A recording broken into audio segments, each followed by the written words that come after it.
I just installed this paver edging. I'll show you how I went about it. So here's what it looked like before.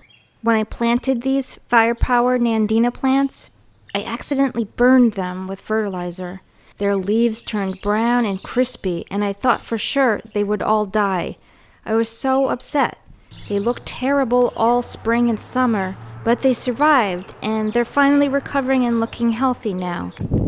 I decided to plant 2 more firepower nandina plants over here. These look much healthier and fuller than the others because they weren't damaged and burned by too much fertilizer. I got 6 pavers to start out with. Those are some pipe connectors for a drainage project I'm also working on. I put the 6 pavers out to see how it might look. Then I got 38 more, I think.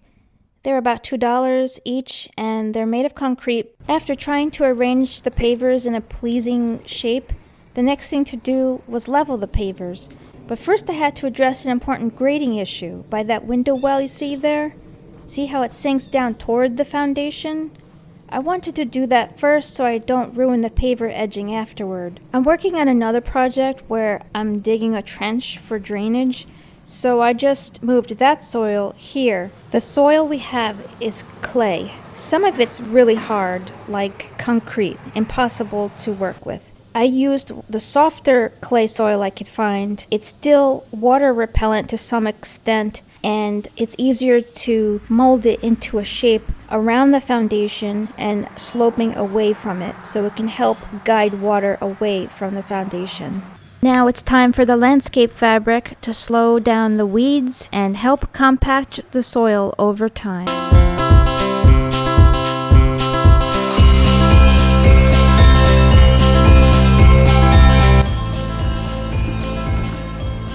I used the same sticky clay soil to level the pavers. If you live in a zone where you get freezing temperatures, you're supposed to use gravel and stone dust mixed together underneath the pavers, not soil. Also, I did not use an edge guard, which would have helped the stones stay in place.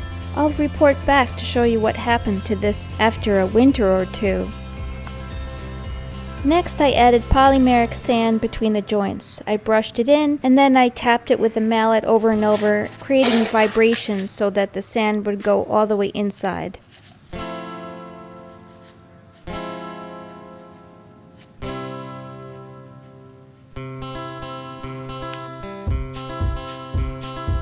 Okay, all the joints are sanded. I probably went a little crazy with the sand.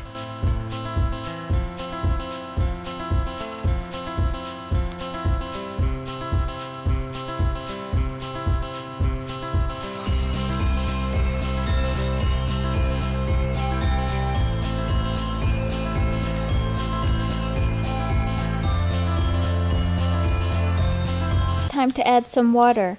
These are on a slope, so I started from the bottom up.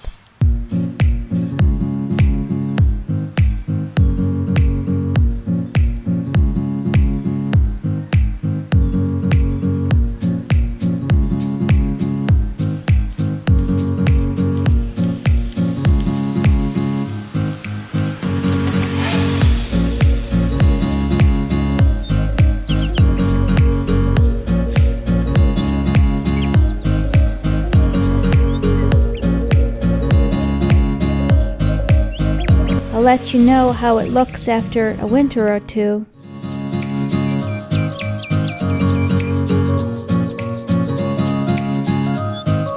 If you want to see the firepower nandinas when I first planted them, click here. If you want to see the growth rate of green giants, click here.